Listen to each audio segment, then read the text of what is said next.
plane, with the sun, moon, and stars revolving over and around us just as you experience every day. The North Pole is the magnetic monopole center point, with Polaris, the North Pole star, situated directly above. Polaris is the only motionless star in the heavens, with all the other constellations revolving perfect circles over the Earth every night. The so-called planets, known to the ancients as wandering stars, were named such because they were observed then, as we can observe today, to wander the heavens, taking their own unique spirograph-like patterns, making both forward and retrograde motions over and around the Earth during their cycles.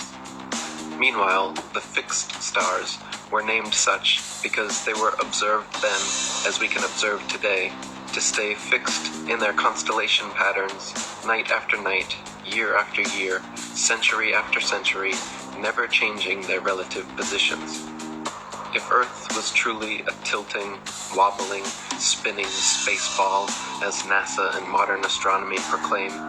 rotating 1,000 miles per hour on its axis, revolving 67,000 miles per hour around the sun,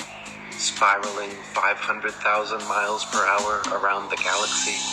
and shooting off several million more miles per hour through the universe, the star patterns would never look the same 2 nights in a row, let alone be fixed in exactly the same constellations for thousands upon thousands of years. The reality is that the Earth and Polaris do not move, while everything else in the heavens revolves over Earth and around Polaris, east to west, like in a planetarium dome. Our Earth planetarium, however, is so vast that perspective won't allow any observer to see all the stars simultaneously from any one vantage point. We can see Polaris, Ursa Major and Minor, and other northern constellations from every point north of the equator simultaneously,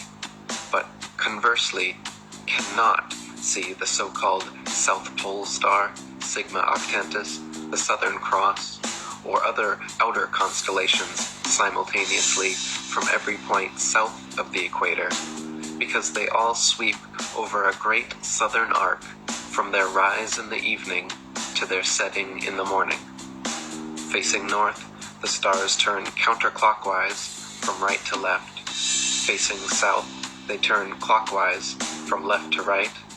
Facing east, they rise in front and set a full motionless plane